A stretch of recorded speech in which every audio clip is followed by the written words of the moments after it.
नमस्कार, स्वागत है आपका खबरों का पंचनामा में। मैं हूं आपके साथ वक्ता।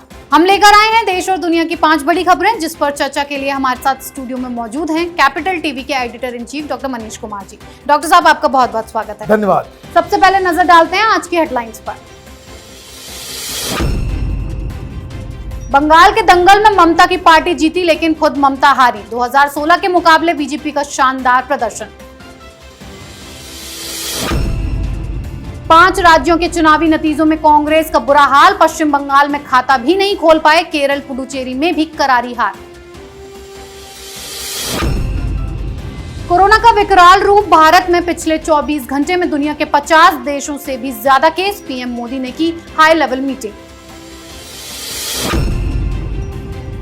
वैक्सीन पर एक्टिव हुआ धमकी गैंग। शिवसेना के लोगों ने वैक्सीन कंपनी का किया घेराव। कई राज्यों के मुख्यमंत्रियों ने कंपनी के मालिक पर बनाया दबाव। हिंदुओं को मारने वाले पाकिस्तान पर इंटरनेशनल एक्शन। व्यापारिक संबंधों पर ब्रेक लगा सकता है यूरोपियन यूनियन। पास हुआ प्रस्ताव।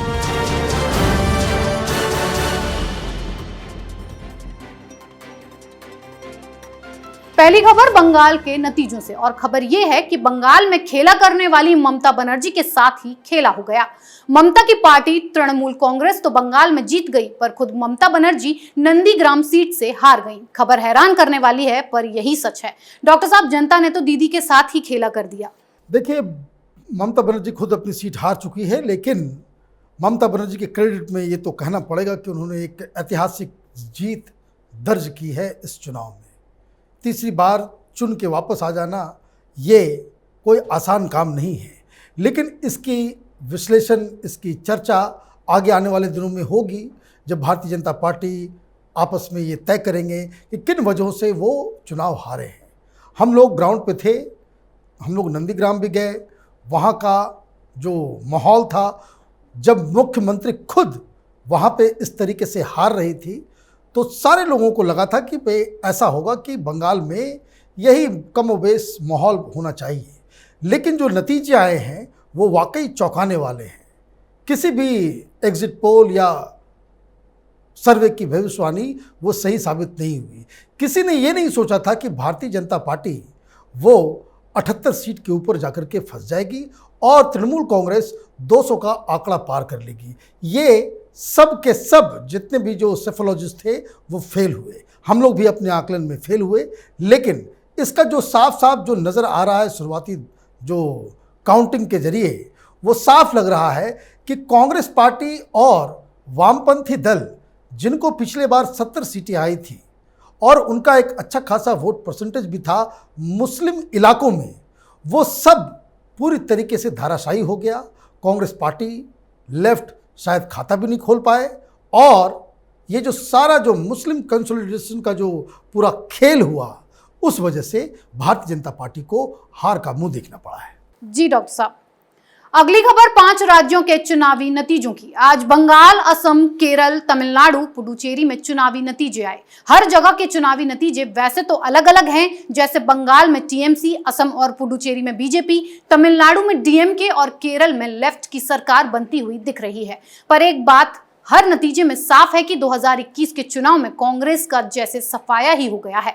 बंगाल में तो कांग्रेस अपना खाता भी नहीं खोल पाई, पुडुचेरी में अपनी सत्ता गंवा दी, असम और केरल में मौका था वापसी का, पर वो भी नहीं कर पाई। डॉक्टर साहब, क्या माना जाए, कांग्रेस का भी खेला खत्म हो गया? देखिए, कांग्रेस पार्टी की हालत वही है, न घर का न घाट का।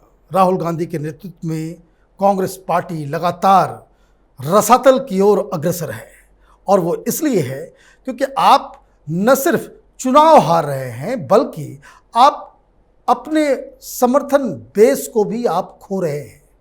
बंगाल में इतना बड़ा चुनाव था, आपको अपनी उपस्थिति दर्ज करानी थी। 0/सन्नाटा, वो एक भी सीट आप नहीं जीत सके। आपने यहाँ पे सारे आइडियोलॉजिकल कॉम्प्रोमाइजेस आपने कर लिए। उस मौलाना के साथ, फुरफुरा शरीफ का, उसके साथ आपने गठबंधन कर लिया। केरल में आप मुस्लिम लीग के साथ चले गए, असम में आप बदरुद्दीन के साथ चले गए। ये हार्डकोर इस्लामिक पार्टीज़ हैं, उनके साथ आपने हाथ मिलाया। किस चीज़ के लिए? कि शायद ऐसा करने से उनको मुस्लिम वोट्स मिलेंगे और वो चुनाव जीत जाएंगे। अब जब नतीजे आए हैं तो मालूम पड़ रहा है कि एक तो वैचारिक जो कॉम्प्रोमाइज़ आपने किया उसका नतीजा सही नहीं निकला। इसलिए राहुल गांधी के नेतृत्व के ऊपर सवाल उठना लाजमी है।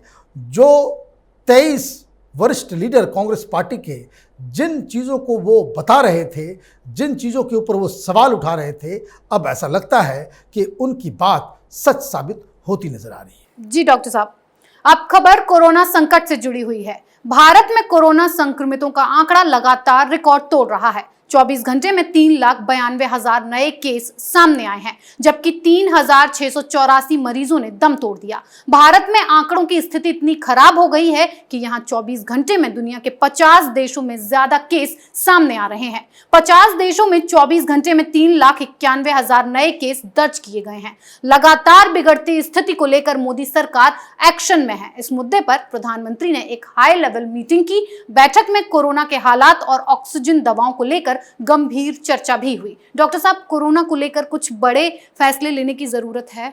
बड़े फैसले लेने की जरूरत है, बिल्कुल है, और ऐसे वैसे फैसले लेने की जरूरत नहीं है। सबसे बड़ा फैसला तो ये होना चाहिए कि अभी राज्य सरकारों की वजह से जो दिक्कतें आ रही हैं उसको साइडलाइन करने का समय आ गया है। केंद्र को, प्रधानमंत्री मोदी को इस पूरे सिचुएशन को अपने हाथ में लेना चाहिए। कंप्लीट नेशनल लॉकडाउन की घोषणा की जानी चाहिए, कम से कम 15 दिनों की। ये इतनी संख्या में 4 लाख के आसपास लोग संक्रमित हो रहे हैं, इसको रोकने का लॉकडाउन के अलावा कोई दूसरा चारा नहीं है। और इसलिए अगर ये चूक केंद्र सरकार से होती है तो आगे आने वाले दिनों में इस मैनेजमेंट के लिए मोदी सरकार भी उसमें शामिल होगी, जिम्मेदारों में। दूसरी बात कि अब ऑक्सीजन हो, दवाई हो, इसके भी डिस्ट्रीब्यूशन को लेकर के भी केंद्र सरकार को कोई सख्त कानून बनाने चाहिए। वो इसलिए क्योंकि अभी भी दवाइयों की, ऑक्सीजन की, बेड्स की हर जगह कालाबाजारी हो रही है। और कुछ खबरें तो ऐसी शर्मनाक है जिसे बताने में भी अच्छा नहीं लग रहा कि इस दौरान मेडिकल प्रोफेशन में जो लोग शामिल हैं उन लोगों ने भी इस महामारी को कमाई का एक जरिया बना लिया है। अननेसेसरी को लोगों को जो है वो तंग किया जा रहा है, गरीब कहीं का नहीं रहा है। और ऐसे में सरकार अगर अपने दायित्व को मीटिंग करके या कुछ फैसले सुना करके उस पर लीपापोती करना चाहती है तो ये एक बहुत ही क्रिमिनल एक्ट होगा। जी डॉक्टर साहब, अगली खबर धमकी गैंग पर। कोरोना संकट में वैक्सीन को लेकर धमकी देने वाला गैंग एक्टिव हो गया है। महाराष्ट्र में शिवसेना के लोगों ने वैक्सीन कंपनी का घेराव कर दिया। कई राज्यों के मुख्यमंत्रियों और कुछ रसूखदार लोगों ने तो वैक्सीन कंपनी के मालिकों पर भी फोन करके दबाव बनाना शुरू कर दिया कि उन्हें बाकी लोगों से पहले वैक्सीन दी जाए। ऐसे में कंपनी के मालिकों को अब समझ नहीं आ रहा है कि वो क्या करें। डॉक्टर साहब, वैक्सीन को लेकर भी धमकियां दी जाने लगी हैं। ये शिवसेना तो बिल्कुल गुंडों के जैसे काम कर रही है। गुंडों के जैसे नहीं, गुंडों की तरह ही काम कर रही है। अब आप बताइए कि इस तरह से अगर पॉलिटिकल वर्कर्स, वैक्सीन बनाने वाली कंपनी, उनके मालिक, उनके दफ्तरों, उनके ऑफिसेस के ऊपर आप भद्दी भद्दी गालियां दें, उसका वीडियो आप सोशल मीडिया में चल रहा है, ऐसी ऐसी बातें वो कह रहे हैं कि जो बताया भी नहीं जा सकता। अब ऐसे में क्या होगा? अब इसे आधार पुनःवाला ने साफ साफ कह दिया कि वो अब उस ऑप्शन की तलाश कर रहे हैं कि वो लंदन में जाकर के, यूके में जाकर के वो उस वैक्सीन को बनाएंगे।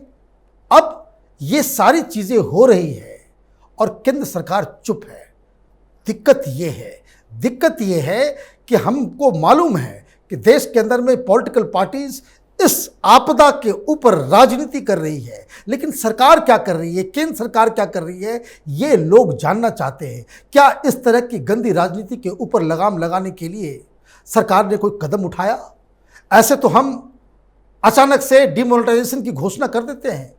क्या रात के 8 बजे प्रधानमंत्री टेलीविजन पर आकर के ये नहीं कह सकते कि ये जो धमकाने वाली जो राजनीति हो रही है, ये जो मेडिकल सप्लाईज के लिए जो क्राइसिस क्रिएट किया जा रहा है, जो इसकी ब्लैक मार्केटिंग हो रही है, उस पर जो लूट मची हुई है, अगर इसमें कोई भी शख्स लिप्त पाया गया तो उसे फांसी की सजा दी जाए, इस तरह का आप घोषणा नहीं कर सकते? क्योंकि आप अगर इस मौके पे अगर चूकते हैं, क्योंकि आपको मैं बता दूं, एक ही इलाज है इस कोरोना का, वो है वैक्सीन। और अगर वैक्सीन बनाने वाली कंपनियां, उनके मालिकों को इस तरह से धमकी दिया जाएगा तो इसका मतलब साफ है कि जो लोग इस काम में लिप्त हैं वो चाहते हैं कि हिंदुस्तान में लोगों की मौत हो, सड़कों पे लाशें बिछ जाए, और इस तरह की राजनीति करने वालों को रोकने के लिए अभी पॉलिटिकली करेक्ट होने की जरूरत नहीं है। केंद्र सरकार को आगे बढ़ के इन लोगों के खिलाफ कड़ी से कड़ी कार्रवाई करनी चाहिए। सरकार को खत्म करना हो, आर्टिकल 356 लगाना हो, वो लगाने में भी हिचकने की जरूरत नहीं है, क्योंकि एक एक जान को बचाना हम सबका दायित्व है। जी डॉक्टर साहब, आपने बिल्कुल सही कहा। अब खबर हिंदुओं की हत्या करने वाले पाकिस्तान की। अल्पसंख्यकों पर अत्याचार की नीति पाकिस्तान के लिए काफी महंगी साबित होने वाली है। यूरोपियन यूनियन ने पाकिस्तान के साथ व्यापारिक संबंधों की समीक्षा करने का फैसला लिया है। ईयू की संसद ने जो प्रस्ताव पास किया है उसमें कहा गया है पाकिस्तान में कट्टरपंथी बेहद हावी हैं, वहां अल्पसंख्यकों के खिलाफ मनमाने ढंग से ईश निंदा कानून का इस्तेमाल हो रहा है। लिहाजा पाकिस्तान को दिया गया विशेष व्यापारिक दर्जा तुरंत प्रभाव से खत्म कर दिया जाए। डॉक्टर साहब, अगर ऐसा होता है तो पाकिस्तान की अर्थव्यवस्था तो बिल्कुल ही चरमरा जाएगी। देखिए, ये यूरोपियन यूनियन की तरफ से जो ये कार्रवाई की गई है, जो प्रस्ताव डाला गया है, वो दरअसल एक तरह से इमरान खान की सरकार को धमकाने के लिए दिया गया है। आपको याद होगा कुछ सप्ताह पहले पाकिस्तान के अंदर बवाल मचा हुआ था, लोग इस बात की मांग कर रहे थे, वहाँ पे आगजनी हो रही थी, वहाँ पे बिल्कुल गृह युद्ध जैसी स्थिति बन गई थी। किस बात के लिए? लोग इस बात की मांग कर रहे थे कि जो फ्रेंच एम्बेसडर है उसको बाहर निकालो, फ्रेंच एम्बेसी को बंद कर दो। किस बात के लिए? वो इसलिए कि फ्रांस के अंदर मोहम्मद साहब के कार्टून को किसी क्लासरूम में दिखाया गया, जो भी कारण रहा हो। अब ये तो लड़ाई जो है इथॉस की है। अब अचानक से यूरोपियन यूनियन को यह समझ में आ रहा है कि यहाँ हिंदुओं की हत्या हो रही है या ईश निंदा का कानून का बेजा इस्तेमाल किया जा रहा है। ये बातें तो जब से पाकिस्तान बना है तब से ये बातें हो रही थी, लेकिन तब तो ये लोग पाकिस्तान के साथ जो है वो गलवैयाँ करते हुए नजर आ रहे थे। अब अचानक से ऐसा लग रहा है कि पाकिस्तान के अंदर फ्रांस ही नहीं, क्योंकि ये खेल तो आगे भी चलेगा, आज फ्रांस है तो कल इटली होगा, परसों जर्मनी होगा, जिनके साथ भी जहां कहीं भी ये मसला जो है, जो कंट्रोवर्शियल इशूज उठेंगे, उसको लेकर के पाकिस्तान में बवाल मचेगा। तो इसलिए यूरोपियन यूनियन, जैसे मैं बार बार उस वक्त भी मैंने ये कहा था कि फ्रांस कोई छोटा मोटा देश नहीं है, वीटो पावर वाला उस सिक्योरिटी काउंसिल का मेंबर है, और अगर आप उसको इस तरीके से जलील करने की कोशिश करेंगे तो उसका खामियाजा आपको भुगतना पड़ेगा। तो वही फ्रांस यूरोपियन यूनियन का सबसे पावरफुल कंट्री में से एक है, इसलिए ये कार्रवाई की जा रही है। और अगर ये कार्रवाई होती है तो इसमें कई सारी चीज़ें होंगी। इसमें जो सबसे बड़ी जो चिंता होगी वो ये होगी कि जो सारे पाकिस्तानी जो यूरोप में जाकर के काम कर रहे हैं, वहाँ से जो पैसा आ रहा है, वहाँ से जो बिजनेस हो रहा है, उस पर पाबंदी लग जाएगी, और ऐसा होना पाकिस्तान के लिए काफ़ी खतरनाक साबित हो सकता है। जी डॉक्टर साहब, आपका बहुत बहुत धन्यवाद इतनी सटीक और बेहतरीन जानकारी देने के लिए। खबरों का पंचनामा में आज के लिए इतना ही। देश विदेश की बाकी खबरों और उनके सटीक एनालिसिस के लिए देखते रहिए कैपिटल टीवी। हमें लाइक कीजिए, शेयर कीजिए और कैपिटल टीवी को सब्सक्राइब कीजिए। नमस्कार।